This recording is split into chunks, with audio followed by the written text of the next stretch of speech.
The agriculture sector is among the largest employers in Jamaica and is central to Jamaica's economic recovery. In the wake of COVID-19 and its crippling effect on the country's growth, various measures are being looked at to diversify and expand the crop sector. The development of new fisheries, such as the sea cucumber, has been given the green light. A license has been issued for the commercial fishing of sea cucumbers in Jamaican waters. But what are sea cucumbers? Marlon Samuels tells us more in this report. Many Jamaicans are not familiar with sea cucumbers. 16 species of sea cucumbers inhabit Jamaican waters. 6 are deemed to be commercially viable, flexible and long.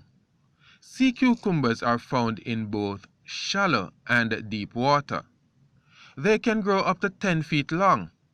The animal has eyes, a mouth, and an anus, but no limbs. Sea cucumbers are believed to be of tremendous medicinal benefits to persons with joint problems, including arthritis. In Europe, sea cucumber is used to reduce blood clots and in the treatment of certain types of cancer.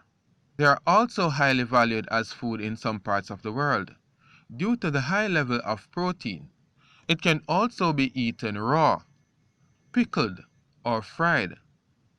It's added to recipes like soups, stews, and stir-fries. Sea cucumber in the Asian market cost up to $385 per kilogram. Minister of Agriculture and Fisheries, Floyd Green, says Jamaica has the potential to harvest up to 30 tons per year. This would see earning of $30 million. To tap into this lucrative market, a limited entry commercial fishery for sea cucumbers in Jamaica begun on September 1, 2021. For the news on PBCJ, I am Marlon Samuels.